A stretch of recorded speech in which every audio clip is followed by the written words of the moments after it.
when should I look to do asset protection? So a lot of times people will come in and they want to know about asset protection. When should I do it? What should I do? Typically, the trigger for them to come in and talk to an attorney a lot of times is, hey, I just got sued, and they named me as a defendant personally and my corporation, and now I'm worried they're going to come after and take my house, my car, my bank account. Can they do that? Yes, it is possible for them to do that, even if you have a corporation. And what can I do? Typically, once you're at the steps of the courthouse, a lot of times it's too late to do anything legally, asset protection wise.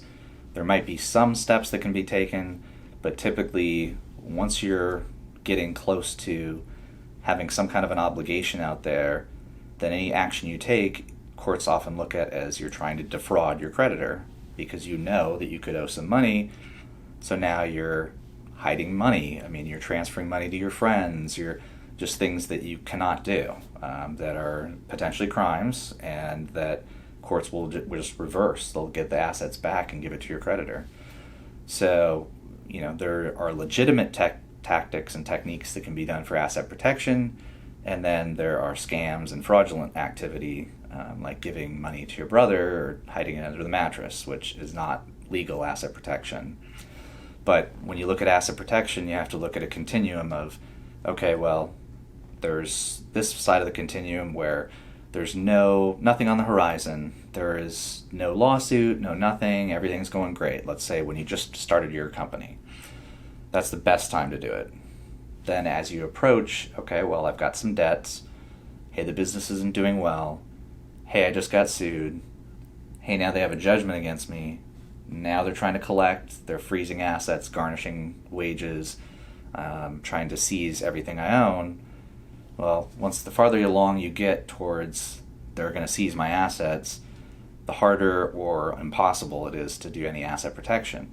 So it has to be done early on in planning stages for things like a business. When you're setting up the business, or the early stages, if you don't set up your corporation or your LLC right and have the right procedures and formalities in place, and you continue to do that and operate your business properly the whole time, if you don't do that, you're setting yourself up for potential personal liability. So asset protection is even more valuable earlier on. It can still be done. Let's say your business is growing or you continue to operate.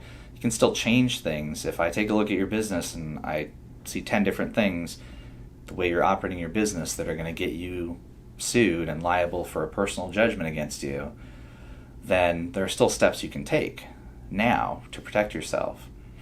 Segregating your assets, having the proper procedures in place, that's going to help you if you do face a problem in the future. However, if you wait until you just got sued, they just got a judgment, might be too late. There could be some things that can be done, but usually those are things that are going to border on, okay, well, that's a fraudulent transfer, and a judge is going to reverse that. Or it ends up in bankruptcy, and the bankruptcy trustee says, hey, there's fraudulent conveyances everywhere, I'm getting these assets back, I don't care where they went, I'm coming after them and I'm getting them back, I'm going to give them to your creditor, or I'm going to take your personal assets because you transferred money from the business to your personal account. Whatever it is, those things can be undone. So you have to be very careful, and it's always better to do asset protection planning as an early part of planning for your business. It's extremely important because it helps protect you from liabilities. It's not a matter of, I just set up a corporation, so I'm good.